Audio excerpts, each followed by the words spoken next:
Hello friends, welcome to my YouTube channel English with Anjan. Friends, today our topic is present continuous tense. और friends, present continuous tense जो होता है बहुत ही easy और बहुत ही usable tense होता है। इसकी जो पहचान होती है वो होती है वर्ब प्लस रहा है, रही है, रहे हैं। मतलब कि वाक्य के एंड में रहा है, रही है, रहे हैं आता है क्रिया के साथ। क्रिया नहीं होगी तो ये सेंटेंस काम नहीं करेगा, तो आपको वर्ब का ध्यान रखना बहुत जरूरी होता है। फ्रेंड्स, इसके भी वही 4 रूल होते हैं जो हमारे अधिकतर सेंटेंसेस के होते हैं, affirmative, negative, interrogative and WH family. तो इसका सबसे पहला जो रूल होता है affirmative, subject plus is, am, are plus verb की फर्स्ट फॉर्म प्लस आईएनजी और ऑब्जेक्ट। और फ्रेंड्स, आपको एक बात ध्यान रखनी है, जितने भी कंटिन्यूअस टेंस होते हैं, चाहे वो प्रेजेंट का हो, पास्ट का हो या फ्यूचर का हो, सब में आईएनजी का यूज होता है। क्यों होता है आईएनजी का यूज? क्योंकि आईएनजी जो होती है वो कंटिन्यूटी को दर्शाती है और हम भी कंटिन्यूअस टेंस को ही कर रहे हैं, इसी वजह से हम आईएनजी का यूज करते हैं सारे कंटिन्यूअस टेंसेज में। और फ्रेंड्स, इसमें जैसे कि हम इज, एम, आर का यूज करने जा रहे हैं, तो इज का यूज हम किसके साथ करते हैं? सिंगुलर सब्जेक्ट के साथ। कौन कौन से होते हैं singular subject? He, she, it या किसी का नाम, तो वो सिंगुलर सब्जेक्ट होते हैं। एम का यूज हम हमेशा सिर्फ आई के साथ ही करते हैं और आर का यूज हम प्लरल सब्जेक्ट जो होते हैं हमारे, प्लरल नाउन प्रोनाउन जो होते हैं, आई, वी, यू, दे, जो हमारे प्रोनाउन होते हैं उनके साथ हम करते हैं। आई होप आपको इतना समझ में आया होगा।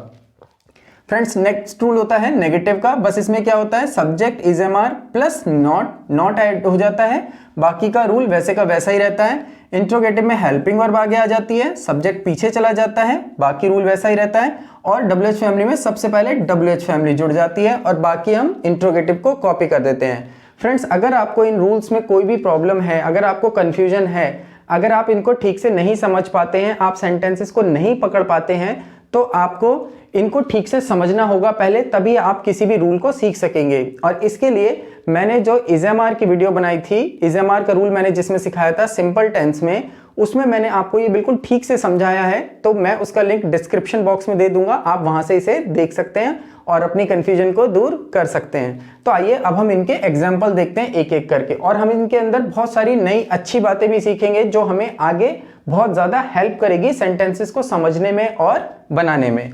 तो फ्रेंड्स, इसका एग्जाम्पल है, मैं आजकल अंग्रेजी सीख रहा हूं। देखिए, रहा है, रही है आ गया, क्रिया आ रही है सीखने की, तो हम समझ गए ये हमारा प्रेजेंट कंटिन्यूअस टेंस है।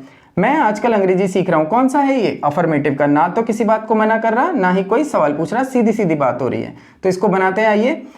मैं आजकल अंग्रेजी सीख रहा हूं। देखिए फ्रेंड्स, ये जो आजकल है, ये एक थोड़ा अलग सा वर्ड आया, इसके लिए मैंने यहां लिखा है these days, at present, now, at this moment. Friends, ये जो 4 वर्ड हैं, अगर ये 4 वर्ड आपको कहीं भी मिलते हैं या आपके बोलने में आते हैं, तो आपको ध्यान रखना है उन सेंटेंसेस को अधिकतर आपको उसे प्रेजेंट कंटिन्यूअस टेंस से ही बनाना है। जैसे कि आजकल, तो क्या बन जाएगा? These days.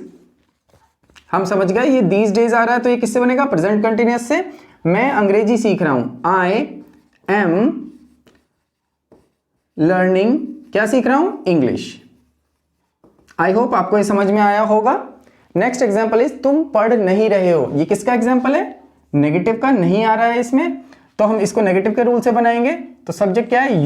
यू के साथ क्या आएगा? यू के साथ प्लरल है, आर आएगा।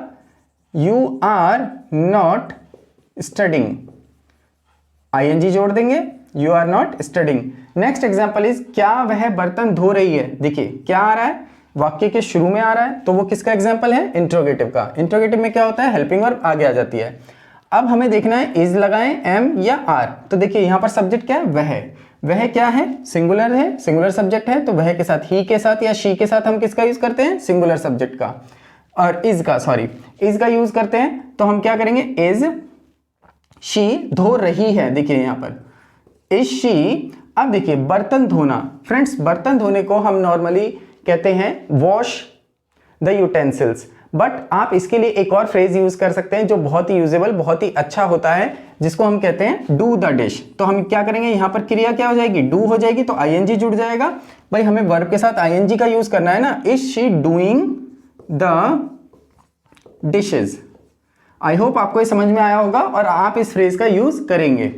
Is she doing the dishes. Next is, अध्यापक क्या पढ़ा रहे हैं। देखिए इसमें क्या आ रहा है वाक्य के बीच में, तो हम समझ गए ये डबल एच फैमिली का सेंटेंस है। इसका रूल क्या है, सबसे पहले डबल एच फैमिली क्या है, क्या, तो व्हाट आगे आ जाएगा। अब इसके बाद हेल्पिंग वर्ब क्या है। अब देखिए अध्यापक क्या पढ़ा रहे हैं, यहां पर एक अध्यापक भी हो सकते हैं, एक से ज्यादा भी हो सकते हैं, क्योंकि देखिए हम टीचर को रेस्पेक्ट देकर बोलते हैं ना, तो यहां पर हम इसको सिंगुलर मानकर चलते हैं। अब ये सेंटेंस के ऊपर डिपेंड करेगा जब आप बोलेंगे कि आप सिंगुलर के लिए बोल रहे हैं या प्लुरल के लिए, तो हम इसे सिंगुलर मानकर चलते हैं। व्हाट इज, फिर सब्जेक्ट क्या है, यहां सब्जेक्ट आ जाएगा what is the teacher. Verb क्या है, यहां पर क्रिया क्या हो रही है, पढ़ाने की, टीच, आईएनजी जोड़ देंगे, what is the teacher teaching.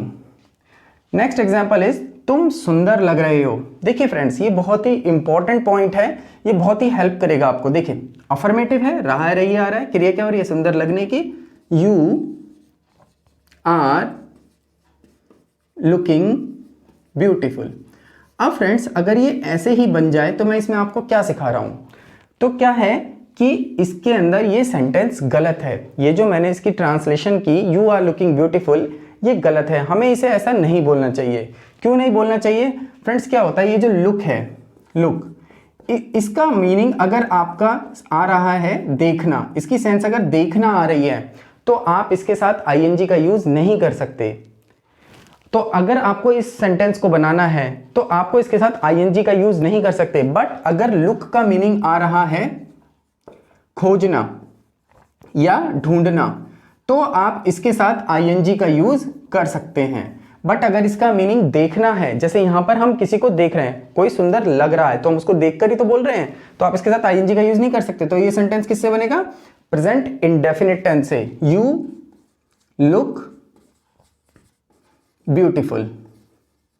देखिए हिंदी इसकी यही रहेगी, तुम सुंदर लग रहे हो। हिंदी नहीं बदल जाएगी कि तुम सुंदर लगते हो, नहीं, हिंदी इसकी कंटिन्यूस में ही रहेगी, बट इंग्लिश इसकी आईएनजी के साथ नहीं बनेगी। फ्रेंड्स हमारे पास बहुत सारे ऐसे वर्ड्स होते हैं जिनके साथ हम कंटिन्यूस मतलब आईएनजी का यूज नहीं कर सकते, जिसमें से लुक भी एक वर्ड है। तो आइए मैं आपको एक दो वर्ड्स और बताता हूं जिससे आपको ये ठीक से पता चल जाएगा। जैसे कि लव, LOVE, इसका मीनिंग क्या होता है, प्यार करना, जो कि एक वर्ब है। बट फ्रेंड्स अगर मैं इसमें आईएनजी जोड़ देता हूं, LOVING, तो इसके अंदर इसका जो मीनिंग होता है वो बदल जाता है। इसका मतलब फिर प्यार करना नहीं रहता, इसका मतलब हो जाता है प्यारा। जैसे अगर मैं कहता हूं I have a loving son, इसका मीनिंग क्या है, मेरा एक प्यारा बेटा है। तो इसका मीनिंग प्यार करना नहीं रह जाता, ये वर्ब नहीं रह जाती, तो आपको ध्यान रखना है। देखिए एक और एग्जांपल बताता हूं, जैसे हियर मींस क्या होता है, सुनना। बट अगर इसके अंदर मैं आईएनजी जोड़ देता हूं, हियरिंग हो जाता है, तो इसका मतलब सुनना नहीं रह जाता है, इसका मतलब हो जाता है सुनवाई करना। और सुनवाई कहां पर होती है, कोर्ट में। तो इसका एग्जाम्पल हो जाएगा जैसे द जज इज हियरिंग माई केस, तो जज जो है मेरी केस की सुनवाई कर रहे हैं। तो आप ये समझ सकते हैं, देख सकते हैं कि कई सारे हमारे पास ऐसे वर्ड्स होते हैं जिनके साथ हम आईएनजी का यूज या तो नहीं कर सकते, और अगर हम करते हैं तो उनका मीनिंग बदल जाता है। तो फ्रेंड्स आई होप आपको ये पॉइंट्स समझ में आए होंगे। इसके बहुत सारे और पॉइंट्स भी होते हैं, बट अभी हम इसका बेसिक स्ट्रक्चर सीख रहे हैं, इसलिए मैंने अभी आपको सिर्फ बेसिक बातें बताई हैं, कुछ पॉइंट्स बताए हैं। इस तरीके के और भी वर्ड्स हैं जो हम आगे जाकर सीखेंगे, और मैं आपको ये ठीक से पॉइंट्स कराऊंगा। सो फ्रेंड्स अगर आपको मेरी वीडियोस पसंद आती हैं, अगर आपको मेरे कराए गए रूल समझ में आते हैं, तो please subscribe my channel. So that's it for today, see you in next class.